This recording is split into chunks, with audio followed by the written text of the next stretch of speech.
to you guys in terms of an interesting regulatory issue that's going on that you may want to pay attention to is Facebook. I've talked to you guys about Facebook stock, and I mentioned to you that Facebook is a company that I would actually invest in for a few different reasons. We talked about this last week in class.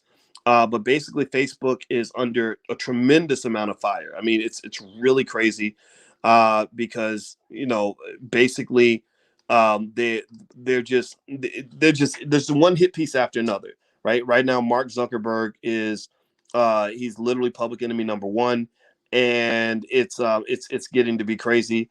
And I just saw an article today about another Facebook whistleblower who almost seems ready to kind of take things to the next level. There's a lady, let's see, what's her name? Her name is, her name is in front of me, Sophie Zhang. So Sophie Zhang says she's willing to testify in front of Congress. She said she'd share documentation about, quote, potential criminal violations with U.S. law enforcement. She also publicly criticized Facebook in a 7,800 word memo after she was fired in 2020. So basically, what it says here is that she's now taking things to a different space because you had the previous whistleblower who's testifying before Congress and saying that the company did things that were unethical. That then there are studies on this. This is not new information, but she says that Facebook knew that Instagram was hurting young girls in terms of body image and stuff like that, because you got all these women sort of posting, and men too, posting on Instagram and posting their bodies, and then people start questioning themselves and feeling like I'm not doing as well as I should be. Social media, I think we figured out. And my wife is a therapist, so maybe we're slightly ahead of the curve on some of this because she studies this kind of thing. Social media is not good for your mental health. And a few reasons I'll lay out is one, we talked about young girls and body image, but it's not just true for young girls. It's really true for everybody. There are a lot of you who probably at some point have looked at Instagram or Facebook and it just felt like everybody was living their best life except for you. Maybe they were having kids and you wish you could have kids. Maybe they had a nice new car and you wish you could get a new car too. I encourage you to be very conscious and deliberate and intentional about blocking that from your consciousness. If something's bothering you, if you're jealous of somebody on Facebook, then unfollow them. Just don't, and don't even look at their content at all if that bothers you. The other thing about social media is that it's designed to be addictive. At some point, they're going to look at social media as another drug. They're going to put it right there in with gambling addiction, heroin addiction, things like that. Two areas that are not heavily regulated yet that probably will be at some point are social media use and video games. China is ahead of the curve. China's already doing it. China's already regulating both of those things, because what happens is that when you look and you study how the Facebook guys or other social media platforms build their platforms, they literally lean on theories that come right out of addiction. Did you know this? Like, they literally look up, like, okay, how do you get somebody addicted to your product? How do you get people addicted to your platform? How do you get people addicted to whatever, right? And so they think about things like Pavlov's dog. If you remember, Pavlov's dog was a guy, or there was a study about a guy who had a dog, and he trained the dog where first he would keep feeding the dog food every time the bell rang, and then he took the food away, and the dog when he heard the bell, he would salivate because he was anticipating food. The dopamine rush was coming from the anticipation of food. So with gamblers, it's the same thing. It's when they go to a casino and they hear the ding ding ding or whatever, casinos are set up to make you into Pavlov's dog, right? Well, social media is designed to be similar to those casinos. Robinhood has been accused of facilitating various forms of addiction because they took stock market investing and they gamified it. They made it into this thing where when you invest, all the confetti comes down, and you're like, they're like, hooray, congratulations, woo, right? Well, they're doing that deliberately. They do that deliberately because they know that when you see all that, you feel good. You get that dopamine rush. So that makes you want to come back, right? It's no different from the reason why you can probably think of a time when you had sex with somebody and you were like, that was pretty cool. I think I want to come back for more of that, right? It's the same idea. It's all connected, right? It's all connected. Or when you eat your favorite food and that you get excited when you eat your favorite food, or music, when you hear your favorite song. You got some songs like, anybody ever notice how, remember that song, Back That Thing Up by Juvenile? And anybody notice how people react like Pavlov's dog when that first part comes on in the beginning? Doom, doom, doom. What happens when you in a club or at a house party or at a wedding and they start hearing that first part of that song? Doom, doom, doom. What happens? What happens? People run, they stand up, they run to the dance floor because they're like, oh, it's about to go down now. And that's the dopamine rush that comes from a Pavlovian, they call it a Pavlovian response to this external stimuli. The music is literally activating the part of your brain that says, oh, we about to back that thing up. Right? You're used to that, right? So Facebook taps into all of that. Facebook does all of that. And there are people, the one thing that really got my attention, this is interesting. I'd like to see what the experts are doing. I'd like to watch what the insiders are doing. This is actually a style of investing.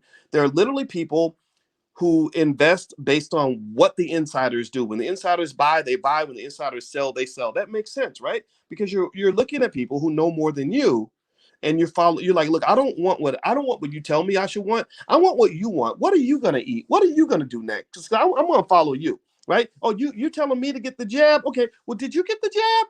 Did you wait? You're on the board of Merck and you didn't get the jab, right? Wait. You mean Biden? You're telling me that we have to get it, but your staff doesn't have to get it. That makes people naturally suspicious, right? I'm not telling you what to do. I'm just saying it's true, right? Well, the same. So with Facebook, one thing I noticed was I watched this documentary where they talked about how addictive Facebook is. It was a great Netflix special. I forgot what it was called. And they were talking, there was a bunch of executives and insiders at Facebook and Twitter and all these social media platforms. And they were talking about how addictive it is, how it's really addictive for children. I mean, it's literally like you're giving your children alcohol and drugs. Like these poor kids are going to be crazy when they get older. And one thing that they all said that was really interesting was all these insiders said, we limit the amount of time our kids spend on social media. They said, we do not want our kids exposed to this. And what are they doing? Well, they're doing what Ice Cube used to say in his song Dope Man. To be a dope man, boy, you must qualify. What am I going to say next? Don't get high on your own supply, right? So Facebook, the insiders, they don't get high on their own supply. That's for you. That's not for them, right? They want you to take it in, and they want you to be obsessed with social media, but they're obsessed with making money, and that is so. So they're affected by another addiction. So Facebook's addiction is more of a financial addiction. Their financial addiction is what's probably going to get them in trouble. And I'm really interested to see how these accusations from Sophie Zhang will go, because she was an insider. She had access to lots of data, and she's claiming. It seemed to me in the argument that Mark Zuckerberg basically collaborated with a lot of authoritarian regimes around the world to do things that were terrible and harmful to the people in those countries. And I think that's a really tough and highly ambiguous argument, because, you know, if you're operating as a company that's as big and as vast as Facebook, you're gonna run into different cultures. You're gonna run into different governments, and you can't necessarily acquiesce to any particular one. So one guy who used to look at content, I guess he was a content moderator at Facebook, and he said he was disgusted because every year the Chinese, or there's a region of China where they have a dog festival where they cut up dogs and eat them because they think they're like dogs or animals, just like chickens and pigs. And he said we had to allow these videos on the platform of these dogs being eaten up, and that offends me because I'm a dog lover, right? And it's kind of tough, right? Because the Chinese, they're not like we are. You know, they're not. First of all, they're not very spiritual. That's why things like cloning and cloning and or even things like maybe abortion or what was it where they do something with the fetal tissue and they're able to do, I forgot what it is, stem cell research, stem cells. That stuff don't matter to them. Like, what are you talking about? Like, we have a whole paradigm, a whole different paradigm on what happens when you die and what a spirit is and what a human life is. You know, so the things that bother us don't bother them, right? And so Facebook, I think, facing that dilemma, kind of said, look, in order for us to maximize the amount of money we make, we just got to kind of let people do what they're going to do, right? And I'm not saying that's right or wrong, but that was the approach. So what's happening now is you're starting to see most of the accusations mostly coming from Americans, right? Saying that you did this thing in this other country that violates my principles as an American. And she even claims that it's criminal in nature. So I'm wondering if it's sort of like maybe this idea that Zuckerberg allowed some authoritarian regime to do something on social media that led to people being killed, which would inadvertently and indirectly, in her view, make Mark Zuckerberg responsible for some kind of war crime, right? But either way, though, I'm almost thinking that Zuckerberg, in my view, the big mistake, I don't really call it a mistake, but the thing I observed, and I noticed this 10 years ago actually, was that when Facebook became a publicly traded company, they changed the way they did business. They really left the principal idea of simply trying to do what's better for the world. And they did what was best for shareholders, and that is one of the inherent contradictions of capitalism. You have to maximize shareholder wealth, and there's limitations to that. That's one of the reasons why I reiterate to you 10 million times. I don't care if you go anywhere online or anywhere in the real world, and somebody says Dr. Boyce is teaching black capitalism. I want you to correct them and say that he's not a capitalist. I'm not a pure capitalist because I don't believe that pure capitalism is a healthy thing. And Facebook is a shining example of that, because I think that the company could have made hundreds of billions of dollars, trillions of dollars, and not gone as far as they've gone. Like they've trampled on so many people's rights.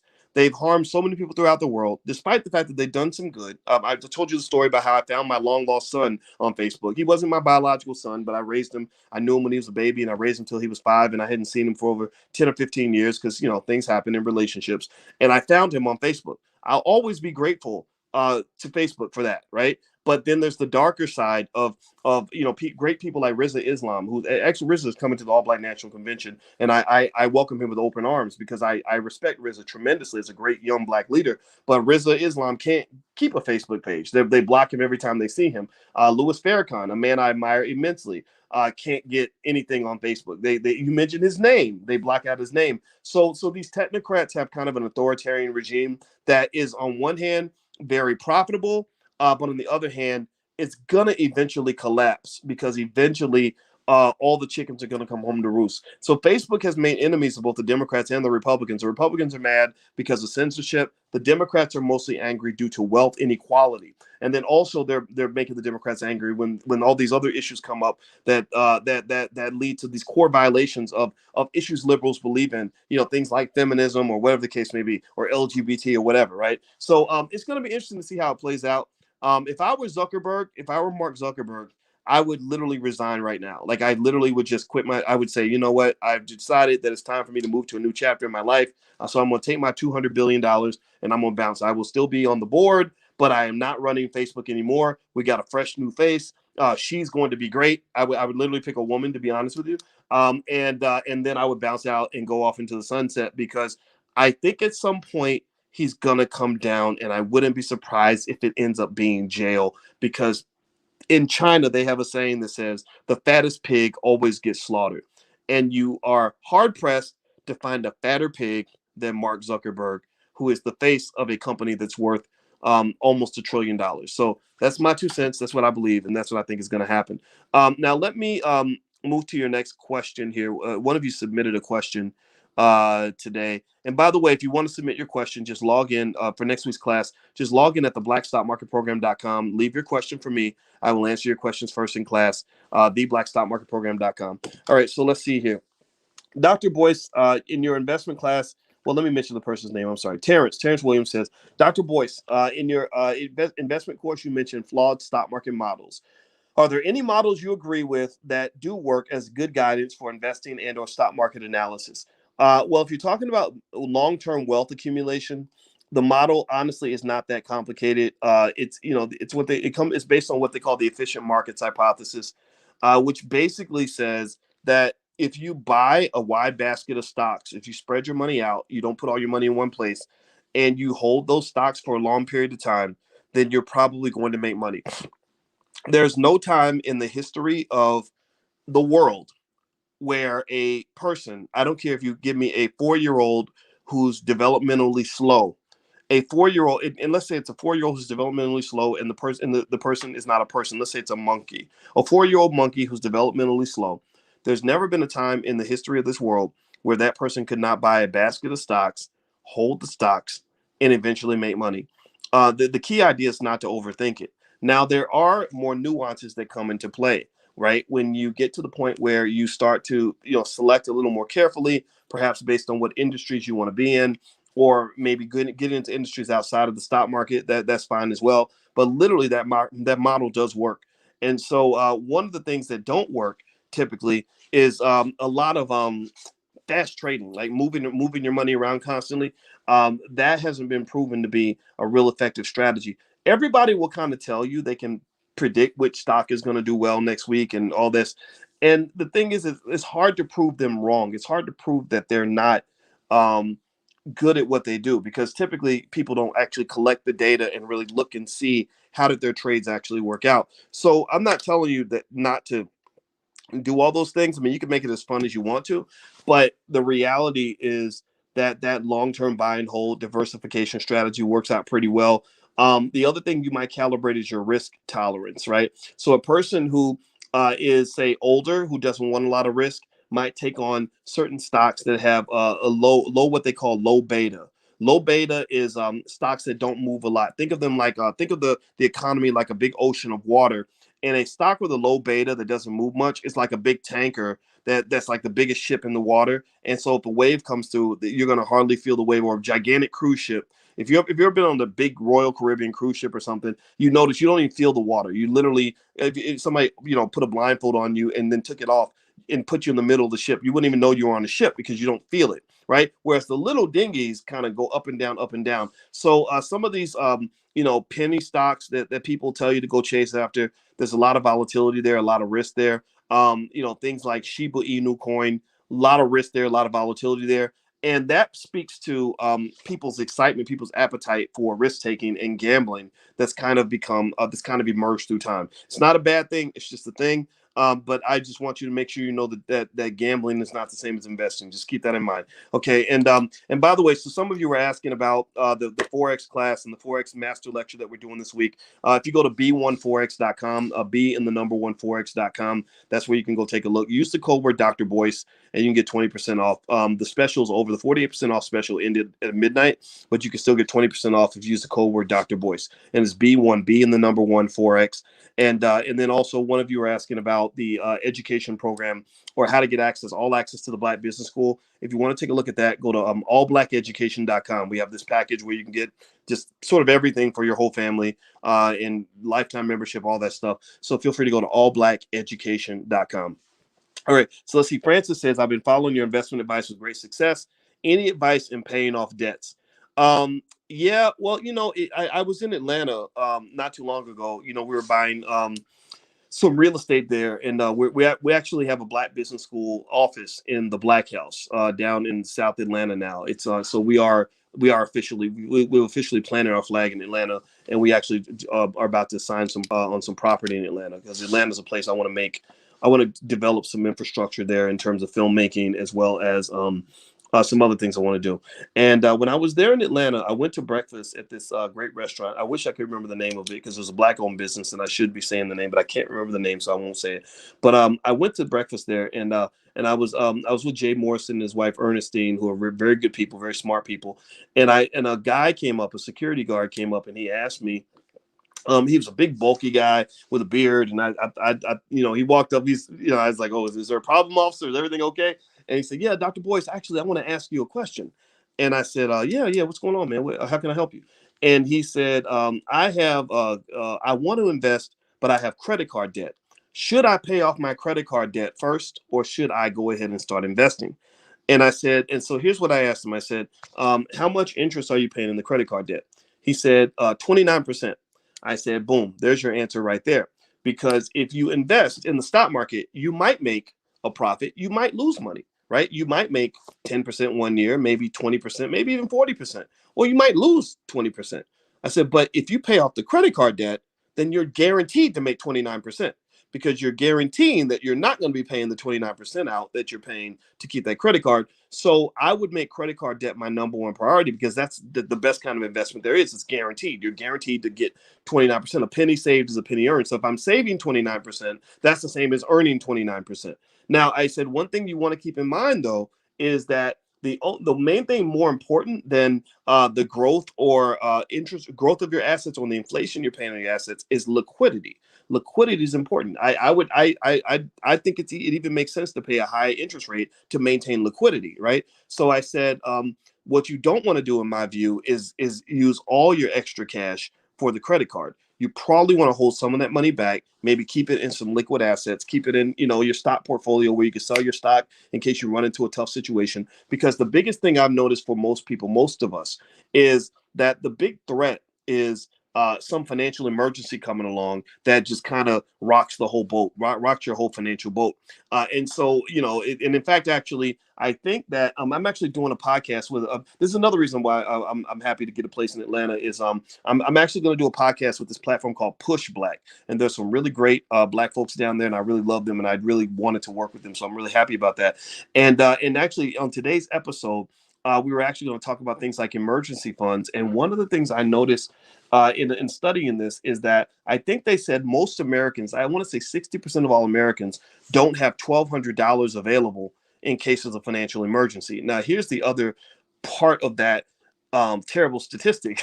not to make fun of you if you're in that category. I'm not making fun of you at all. I'm just telling you what it is. The other side of that is that the average financial emergency is not $1,200. The average financial emergency is something like $3,500, right? And so I told him, I said, yeah, go attack that credit card debt first.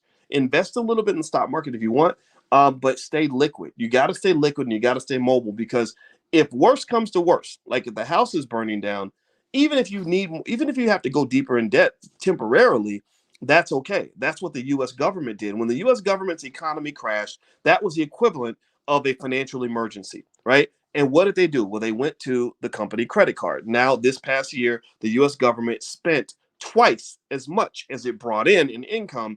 And if they were more disciplined, then that would not be a problem. If they were smart, if they were disciplined, if they had vision, then they would say, okay, we spent 6 trillion, we only brought in 3 trillion, but in the next 10 years, we're going to chop down some expenses and tax the rich so we can make up this gap. The problem for the U.S. government is that they don't make up the gap. They max up the credit card, and then they just keep raising the debt ceiling. So they max out the credit card they have, and they just get a bigger credit card. That's not a healthy long-term financial solution, because obviously you can't have an infinite supply of money. So in real life, though, what you would do is you might max out the credit card temporarily because you need to get through that temporary situation, but you make sure the temporary situation is temporary. You make a long-term plan for some sort of revenue generation and or the cutting of expenses that will allow you to rebalance the boat. Right. And remember this too, when you're out of whack with your budget, you don't always have to cut costs. Right. We always talk about cutting costs, cutting costs, cutting costs. I hated that. It drove me crazy. Even back when I worked at Syracuse, I was like, I don't want to cut things out of my budget. I just want to figure out how to make more money. If you figure out how to make more money, then the things that used to be expensive now become cheap. The things that used to be impossible now become possible. And so I want you to think about this, not just in terms of your life and the answering the question for that particular brother that I've met in Atlanta. I want you to think about your children, because you right now, I keep bringing up your damn kids and your nieces and nephews and grandkids and all that, because you've got all the power. Like, you can literally put your child in a situation where they'll never have that problem ever. A $3,500 expense will not cripple them, right? But you got to start now. The number one asset you can have as an investor is not money, it is time. And you've got all the time in the world, because it's a long time between now and the year 2050. So when I look at my 11-year-old who ain't thinking about money really, because she's 11, right? I'm picturing her as a 30-year-old. I'm picturing her in the year 2041. So I've got 20 years to invest consistently so that my little girl will never have the financial problems that will turn her into an economic slave. So just think about this. Make some moves now. Think long term and short term, and you can solve all these problems. All these financial problems are not insolvable. They're very easily solvable at almost any income level. You just have to have some knowledge and some vision in order to do it. Okay. All right, guys. So let me answer the last question, and then I'm going to bounce out. And yeah, and as far as the Facebook thing goes, just to finish that conversation, I think that Facebook, if you want to know my recommendation on Facebook stock, I'm not going to give a recommendation. I will tell you what I'm doing. I bought some Facebook stock. I bought some Facebook stock, because what they've sort of broken down in terms of analyzing this company is that even if Facebook gets broken apart, it's still an incredibly valuable company. They have they have pockets of Facebook that haven't even been monetized yet. Entire universes that will spawn out of Facebook's investments now. Everything from virtual reality to things they can do with WhatsApp and Instagram. And whether people like it or not, the world needs Facebook. Like you just do. You need Facebook and WhatsApp. Not you. Maybe you don't need it. But in third world countries, there are some people that when Facebook crashed and WhatsApp went down, they couldn't even call their relatives because there was no other way to do that. So I will just say that Facebook is going to continue to make money hand over fist. They're going to surprise you with their earnings announcements. I think Zuckerberg should resign. Don't be surprised if he walks away from that job. I'd be stunned if he holds that job 2 years from today. But that's just my prediction. All right, last question I'll answer. Kristen says, have you talked about alkaline water? Shaq bought shares on, and do you think it's something worth? If so, I don't know any alkaline water companies. I don't know anything about Shaq buying into an alkaline water company. If you want me to research it in more detail, just log in at the blackstockmarketprogram.com and I will look it up and I will sort of give you more detailed information about Shaquille O'Neal's investments. Shaq is doing a good job, as an investor. Let me see here. I'm looking here on Business Wire. It looks like he bought into an alkaline water company in some new partnership, and the company is called the Alkaline Water Company. He's an equity partner and member of the company's board of advisors. He will also serve as the marquee brand ambassador for it's Alkaline 88. Let's see here. Yeah. So alkaline water is great. I've got alkaline water actually right next to me. This is alkaline water. I still don't know. I have to ask Queen Afua at the All Black National Convention exactly why alkaline water is helpful to me as opposed to regular water. I'm sure, and I can probably Google it too. But alkaline water it seems like it's a decent investment. Is it something that's gonna necessarily just shake the roof off? I don't know. It would depend on what the value of the company is that you're asking about. I don't even know if this company Shaq is representing is necessarily one of the best companies in this industry or not. But one benefit of bringing on Shaquille O'Neal as an investor is that Shaq brings you something more valuable than money. He brings you celebrity, right? And so a lot of companies, and this is a great avenue where probably $1 trillion in black wealth will be built this way, is when you're seeing all these rappers and actors and former athletes investing in these companies and becoming brand ambassadors. That makes perfect sense because now Shaq can go on his Instagram, which probably has 10 million people on it, and say, hey, I just invested in this alkaline water company. Take a look, right? So that's a lot of low cost advertising. A celebrity that has 10 million Instagram followers literally has millions of dollars in their pocket. There's no reason that a person, in fact, even a person with 100,000 Instagram followers or even 10,000, I know people that have 10,000 Instagram followers that are actually able to make good money from those platforms. So platforms can be and should be profitable, which is why it's important to take that time to study methods of monetization. And you're starting to really see that a lot. Like when I go to Atlanta and I see a lot of really great guys that I know, like the Wall Street Trapper and what's the other brother's name? I forgot. Derek Grace and some others that are doing their own thing in an interesting way. Ben X I met Ben X in the airport. He's buying 400 acres of land down in Atlanta. Like these moves are actually massive moves that are going to be hugely impactful a generation from now. Like these are multi-million, multi-billion dollar moves. It just takes time for it to evolve. And why do I see it that way? Well, the reason I see it this way is because one thing I spent a lot of time doing, and I'll do this a little bit more out loud, is I study the big companies that exist in America now, right? I study that billion-dollar company and I say, how did it begin? And you'd be amazed at how many companies you know of, everything from Coca-Cola to Walmart to UPS, etc., that are now worth hundreds of billions of dollars literally started off worth less than many of the companies you guys are building right now, right? So you're building that future. You're building something that's probably going to grow into something pretty amazing and extraordinary. And I encourage you to keep building. But remember, nothing happens if you don't plant the seed. So make sure you keep planting those seeds and don't worry about how your company stacks up against a $1 billion corporation. Remember the Chicago Bears were purchased a couple of generations ago for $500. Now the Bears are worth $3.2 billion or something crazy like that. So just have that vision. Give yourself time. Be patient with yourself, and don't think it's going to happen overnight because it's not. Just keep planting the seed. Okay. All right, guys. Well, that's it. I'm going to go ahead and take off, and and I'll be around. And next week in class, 11 a.m. Eastern is when we meet. Log in at theblackstockmarketprogram.com. This is where you can get the access to the Zoom codes and everything else. You can also leave your question for me. And actually, later on this afternoon, I will give you a list of a bunch of stocks that I really like, in addition to the ones I mentioned earlier in class. And you can feel free to take a look. And these are companies that I'm willing to invest in. So some of them I'm going to invest in. Some of them these are companies that I would invest in, right, if I had extra cash laying around. But right now, I'm actually making that real estate move. So what happens then, just to give you real life, is when you make a certain move in a certain area, like I'm making the move in real estate, you move money from one area to the other. And that goes back to actually financial theory, where they basically say that capital should be put to its best available use. So sometimes, so when people ask me, well, when's a good time to sell my stock? My first question is, why are you selling it, right? You don't sell stock just so you can go buy a new iPhone. You don't sell stock so you can go buy some Jordans. You sell stock because you found a better investment. Maybe you have a liquidity need. Maybe you really need the cash.